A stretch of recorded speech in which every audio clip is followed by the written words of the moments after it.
everyone. Oh, are you asking me? Ki ho raha? Oh, no. You took me wrong, G. Kia ora is New Zealand's traditional Maori way to greet.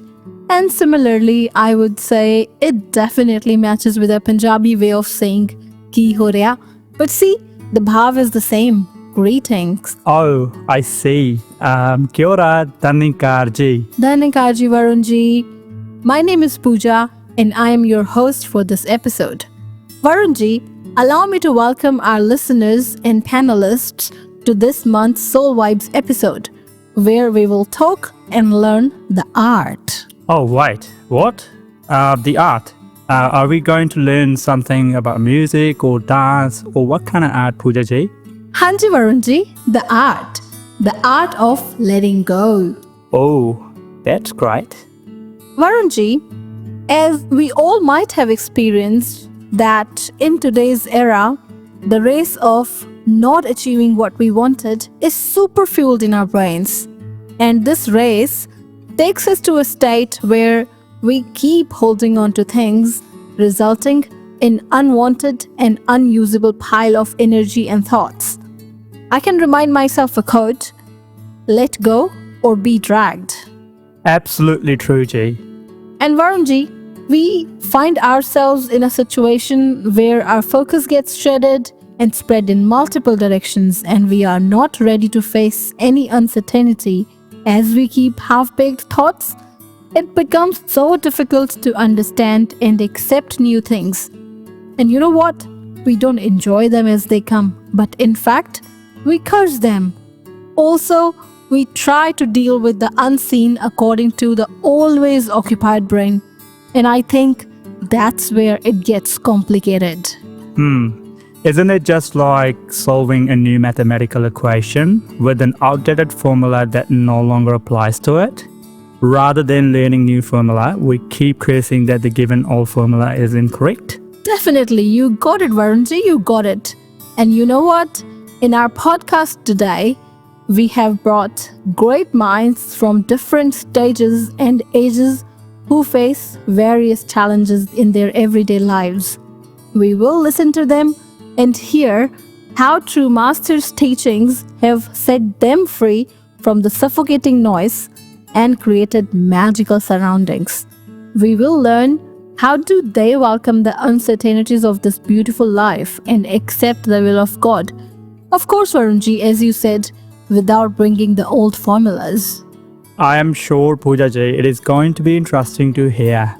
It is also believed that it takes only one moment or one thought to change our perspective. We never know what thought can create a space in our mind to accept what is coming and let go of what is not worth our attention. Well said, Ji. Varun ji, before we invite our panelists today, I remember a story matching our theme from Huzur's New Zealand tour last year. Oh, that is great. I would love to hear that, Jay. Huzur mentioned in her discourses in Auckland Samagam that एक इंसान बहुत ही spiritual renowned संत के पास जाता है और कहता है कि मुझे पता है आप बहुत बिजी हैं, आप मुझे कोई एक ऐसी शिक्षा दे दें जो मैं अपने जीवन में अपना सकूं और जीवन संवर जाए, तो ऐसा क्या होगा? संत जवाब देते हैं कि कोई भी चीज को पकड़कर मत रखो, जस्ट वॉक अवे। तो वो इंसान सोचता रहता है कि वॉक अवे का मतलब कि मैं यहाँ से जाऊं या ये क्या कहना चाह रहे हैं। वो इसी सोच में रहता है थोड़ी देर तक, लेकिन फिर हिम्मत करके उनके पास जाता है और कहता है कि आपने कहा वॉक अवे, तो इसका मतलब मैं यहाँ से जाऊं या आप कुछ और समझाना चाह रहे थे? तो अब जवाब आता है कि you couldn't even walk away from this. Varun ji, it clearly suggests that we keep holding on to things and think about them over and over again. Wow. Thanks for sharing, Jay. And I think you articulated this very nicely. Also clearly means we hold on to the smallest things on our heart. If someone has disrespected us, we keep thinking and hold a grudge against that person for a longer time. We try to end our relationship due to the particular reason instead of forgiving and forgetting those harsh words. Very well said, Ji. Varun ji, we have seen teenagers these days They find it so difficult to let go of study pressure, social media expectations, and can easily get into negative self-talk. They feel the pressure to be perfect. But how do we let go of these burdens and find peace? Let's dive into a conversation between two teenagers, Arohiji and Vandataji, who are dealing with these struggles. Hi, Arohi. Hi Vandita, are you okay? I feel so exhausted. I've been studying non-stop, and it still feels like I'm not doing enough. I get it. It's like no matter how hard we try, there's always someone doing better. My parents keep reminding me how the neighbor's son's got A, and I feel like I'll never be good enough. Exactly. And then there's Insta, TikTok. Everyone has these perfect lives, wearing expensive brands, traveling around the world, looking good. It just makes me feel, I don't know, small? Yeah, I keep thinking, why don't I have that? It's as if not having the latest iPhone or the trendy sneakers makes me feel out of place, like I don't quite belong in this era. Yeah, and then comes the negative self-talk. I'm not smart enough, not rich enough, not good looking enough. I feel like I'm stuck in this cycle where I'll never be enough. You know, Vandita, my elder sister told me something interesting. She said, you don't have to carry everything. Sometimes letting go is the key to moving forward. Letting go? But how? These pressures feel so real. She introduced me to Sant Nirankari mission, where spirituality is embraced, and honestly, it's changed my perspective. Spirituality? Isn't that for older people? You know, Vandita, that's what I thought. But then she explained that spirituality isn't about age. It's about inner peace. It's about realizing that we don't need to prove ourselves to society because we're already complete as we are. That sounds nice, Arohi. But I still don't get how it's going to help me with my studies, social media, or self-doubt. Vandita, who do you think created these pressures? Society? Social media? Parents? But do these things define us? Or is our worth something deeper? I don't know. It's just I can't handle it, and I keep comparing myself with the world. So, you tell me how spirituality helps me stop comparing myself. Spiritual wisdom teaches us to focus inward instead of outward. Instead of seeking validation from marks, brands, or likes, we start finding peace within ourselves. That sounds great in theory, but what about studies? I can't just stop caring. True, but instead of studying out of fear, what if we study with gratitude, grateful for the opportunity to learn rather than feeling forced to compete? That would take away a lot of stress. Exactly. And letting go of material attachments doesn't mean we stop enjoying things. It means we don't let them control our happiness. If I have a new phone, great. If I don't, I'm still happy because my worth isn't tied to it. Wow, I never thought of it that way. So it's about detaching from what doesn't serve us. Yes, and when we start trusting Nirankar, we realize we're already enough. We're not behind, not less, just on our unique journey. Thanks so much, Arohi. We'll catch up next week. What a beautiful conversation, Varunji. Dear listeners, letting go is not about giving up. It's about freeing ourselves from unnecessary burdens, society's expectations, social media comparisons, and self-doubt do not define us.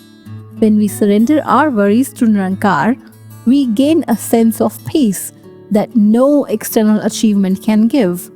As it is also quoted in Sampuran Avtar Bani, the only duty of a disciple is to surrender.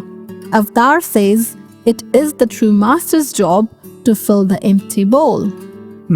ਵਾਹ ਜੀ ਵਾਹ ਗੁਰਸਿੱਖ ਦਾ ਬਸ ਇੰਨਾ ਕਰਤੱਵ ਆਪਾ ਅਰਪਣ ਕਰ ਦੇਵੇ ਕਹੇ ਅਵਤਾਰ ਗੁਰੂ ਦਾ ਕੰਮ ਹੈ ਖਾਲੀ ਝੋਲੀ ਭਰ ਦੇਵੇ. Anji Varunji, as it's been said as well, take a deep breath, trust the journey, and remind ourselves we are already whole, already enough. Insightful, Jay. I am feeling so blessed that I've listened to these young kids who are contributing to our mission by their actions and showing us the practical ways of practicing spirituality. Same kind of feelings, Ji. Should we move forward? Hanji, sure, Jay. Varunji, Do you think a homemaker job is also a full-time job as other jobs, where the time commitments and full attention is equally required? I would say, G, it is a lot more than that. We get a day off in our regular jobs, but being a homemaker, it is a 24/7, 365 days commitment, and carrying that weight around sometimes it takes its toll, and sometimes takes away the peace. Very well said, Ji. And today, we have invited Miss Ishana Ji, who is a happy homemaker. Let's ask her a question and listen to her perspective on finding peace while doing a full-time job as a homemaker.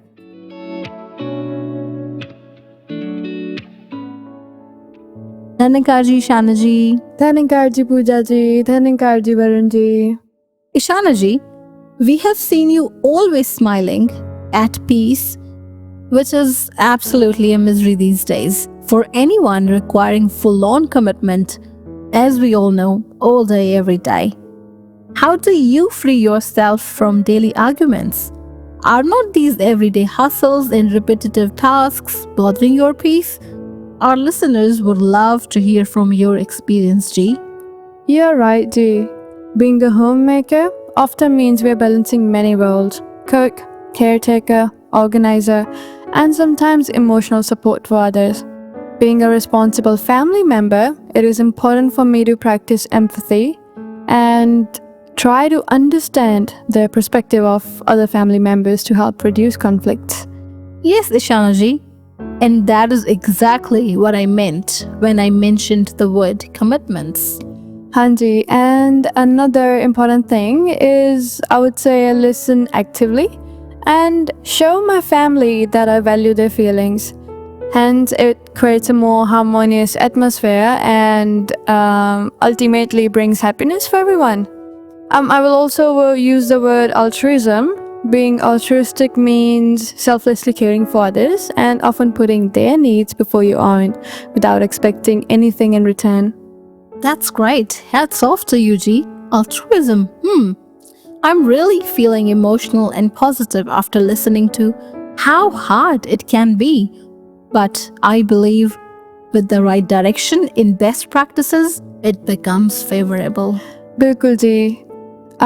Additionally, what I also practice is try and give benefit of doubt to other person and try to step into their shoes to understand where they are coming from. There's also a famous quote by Albert Einstein: "Only a life lived for others is a life worthwhile." I've got this life to serve others, and I often ask myself this question: how can I do that? It only requires a little act of kindness, such as offering a glass of water to a family member who is thirsty. Great. And I remember Her Holiness Satguru Mataji also mentioned that even a glass of water given to someone with samarpit bhav is a selfless service. Certainly, Ji. And along with that, there's another thing that I be mindful about is choice of words I make while talking to others. While living in a family, I always ensure how others feel when I say something. Are my words hurting them or are they soothing?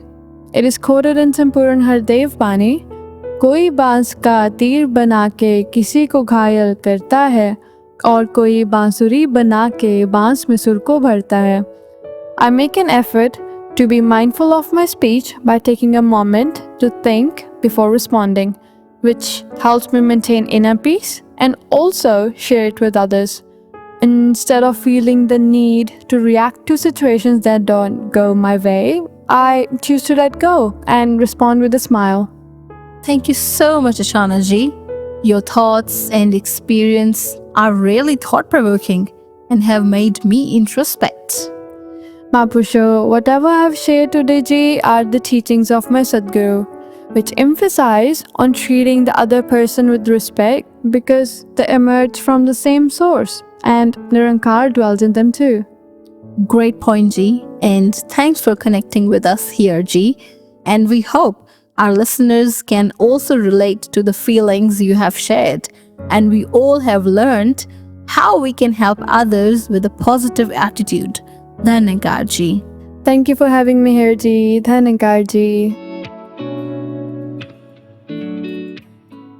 Varunji, I think the question we had in our mind at the starting of this conversation, a happy homemaker, I feel like I have got all my answers after listening to Ishanaji. What do you think? Bilkul ji. Oh, Varunji, I forgot. Was it not your working day today? I took a day off, ji, and just wanted a break because too much going on at my workplace. Oh, I understand. Tell me if I'm wrong, Varunji. Do you think we sometimes all kind of struggle a lot, especially in your professional environment like you? Don't ask me. I am maybe the last one in the queue to find peace at my workplace. Hanji, I get it. But don't worry. We have invited Karthik ji, who is running a business. Let's listen to his thoughts and learn how he stays in bliss all the time. That's a relief. Dhanyankar ji, Karthik ji. 1 second, Ji. Let me please just answer this one. Varun ji, I have seen Karthik ji. His phone rings all the time, but never seen him talking rudely or ignoring anyone's phone in frustration. Oh yeah, he's a legend. Dhanankar ji, Pooja ji. Dhanankar ji, Varun ji. Dhanyankar ji. Karthik ji, first of all, we welcome you to our Soul Vibes episode, and we would love to hear your thoughts on a burning question running in mine and Varunji's brains. Anji, sure. How can I help?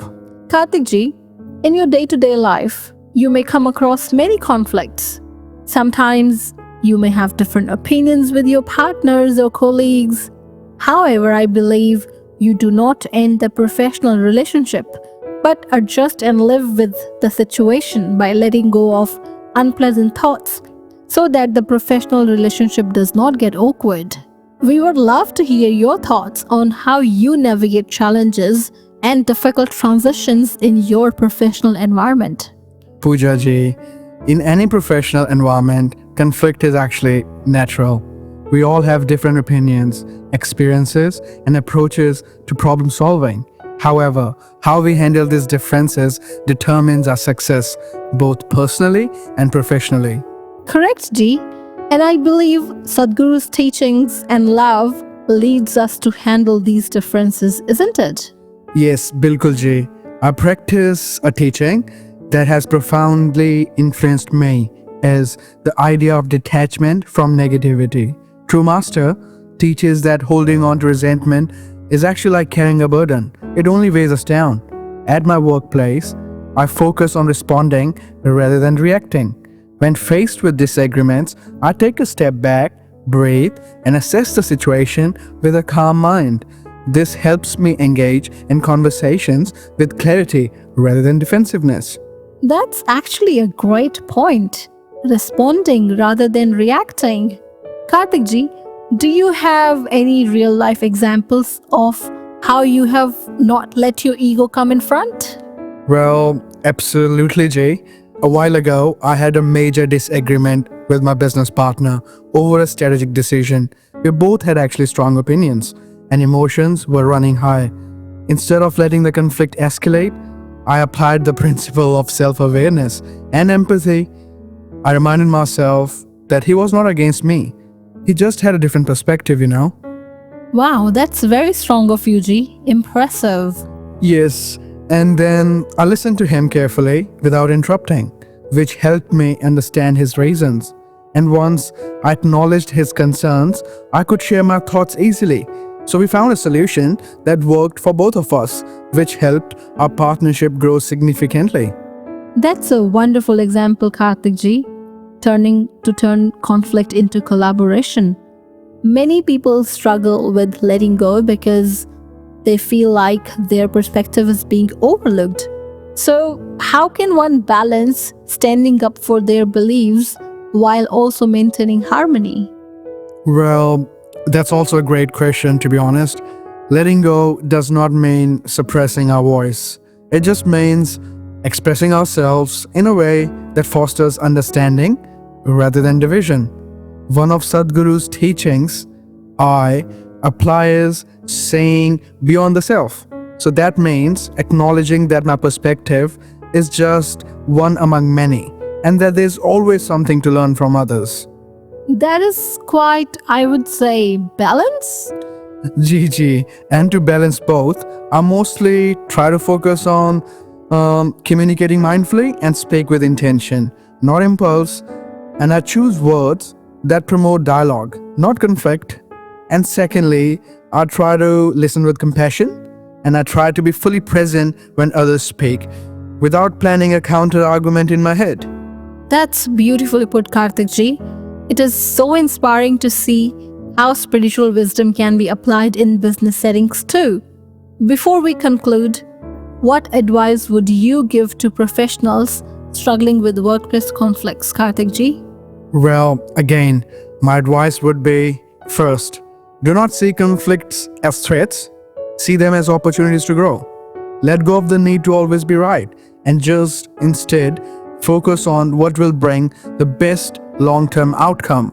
Secondly, I think trust that by approaching challenges with an open heart and mind, solutions will emerge naturally in a work culture and collaboration will definitely thrive.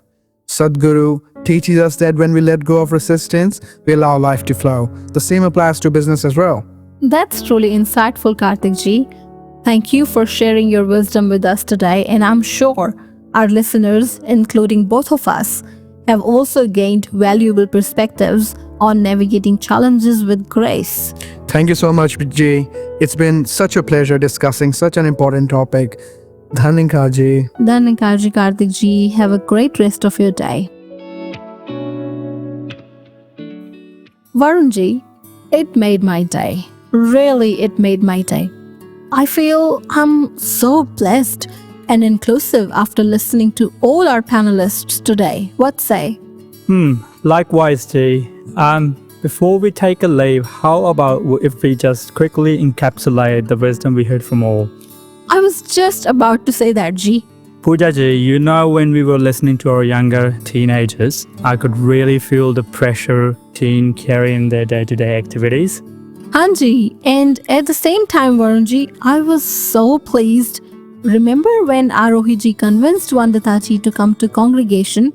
How the right company can transform lives. And when our younger Sangat members promote these teachings with their friends, Shukriya ਹੋਰ ਵੀ ਨਿਕਲਦਾ ਹੈ ਸਤਿਗੁਰੂ ਦਾ ਕਿ ਇੰਨੀ ਵੱਡੀ ਸੌਗਾਤ ਸਾਨੂੰ ਸਹਿਜ ਰੂਪ ਚ ਬਖਸ਼ ਦਿੱਤੀ। ਵਾਕਿਆ में ही वरुण जी, सतगुरु दाता हर समय शुक्रिया ही बनता है। Also, Varun ji, I would not hesitate to mention that the mantra of being empathetic, selfless, and altruistic, shared by Ishana ji, helped us to introspect how us, being an individual, can promote happiness and tolerance in our families. Gee, it was really short and sweet. As Nirankari Raj Mataji always had mentioned in her discourses, bhakti start from home. Realistic ji. Varun ji, we also learned today that if we work towards a shared goal in the same direction, we can achieve more in less time. There is a famous quote that I'm remembering by Robert Oben: if you can laugh together, you can work together. And thus he believes that we all should laugh together while we work together. Bilkul ji, laughter is the best medicine in the world. Amazing ji. When we keep smiling even during unpleasant or disturbing events in our lives, we learn to let go of the heavy pile that we all have been carrying unknowingly in our head. We feel as light as cotton and we achieve the state of bliss. Thank you so much, Jay. I'm sure the pearls of wisdom we have listened to are going to help us in strengthening our bond with our family member, children, and colleagues. Hanji, true ji. Have you got any plans for the rest of your day, ji? Nothing much, Jay. Just a regular day. It was so nice talking to you, Jay. Let's catch up in the next Sunday congregation. You coming, right? Hanji, Dasi is coming, definitely, ji. Alright, Dhanyakar ji. Dhanyakar ji.